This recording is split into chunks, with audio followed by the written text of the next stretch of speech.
తప్పకుండా తప్పకుండా చేస్తున్నాం. ఆవుల సునీత గారిని తప్పకుండా మీరు గెలిపించుకొని మీ పనులు మీరు చేయించుకోండి. దీనికి మించింది ఇంకేం లేదమ్మా. మీ పనుల కోసమే ఈరోజు రావడం జరిగింది. కన్ఫర్మ్ అమ్మా, రోడ్ అయితే కన్ఫర్మ్, నాలో కూడా చేపిస్తాం, పక్క అయిపోతుంది అది. కాంగ్రెస్ ప్రభుత్వం ఉందమ్మా.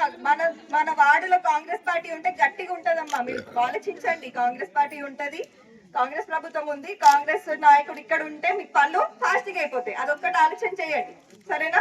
గతంలో వేరే వాళ్ళకి అవకాశం ఇచ్చిండ్రేమో, మరి ఏమేం పనులు మీకే తెలుసు వాళ్ళది. కానీ ఈసారి మాత్రం మీరు చేయకూడదు, తప్పకుండా వేయండి. ప్రభుత్వం ఉంది, జగ్గారెడ్డి గారు ఉన్నారు, మీ పనులని చేపిద్దాం, సరేనమ్మా? పైసలు కూడా ఫండ్ కూడా తీసుకొని వస్తాం. మీకు ఏమేమి రోడ్లు కానీ నాళాలు కానీ ఏమన్నా అభివృద్ధి పనులు ఏమైనా ఉన్నా కూడా వీరేందర్ గారి దగ్గర మీకు అందుబాటులో ఉంటారు. మీకు కావాల్సినవి అని కూడా వెళ్ళి చెప్పొచ్చమ్మా. ఎలాంటి సమస్యలు ఉన్నా కూడా వెళ్ళి మాట్లాడండి. మనకు అధికారులతో మాట్లాడి కానీ ఏది ఉన్నా కూడా చేపిద్దాం, సరేనమ్మా? సంతోషమా? చేయకూడదు చేస్తారు కదా అమ్మ. డాక్టర్ మహిళ బిల్డింగ్ కూడా, అంగన్వాడీ బిల్డింగ్ కూడా, అది కూడా చేపిద్దామమ్మా.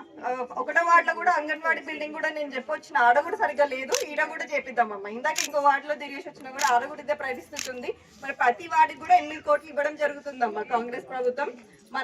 ఇక్కడ మనకి కాంగ్రెస్ వచ్చిందంటే మనం పనులు మంచిగా మీకు కావాల్సినట్టు మీకు అందుబాటులో ఉండడంతో చేయించుకోండి, సరేనా? సరే అమ్మ. బస్తీ దవాఖాన గురించి కూడా ఒక ఆలోచన ఉందమ్మా, అది కూడా చేపిద్దాము.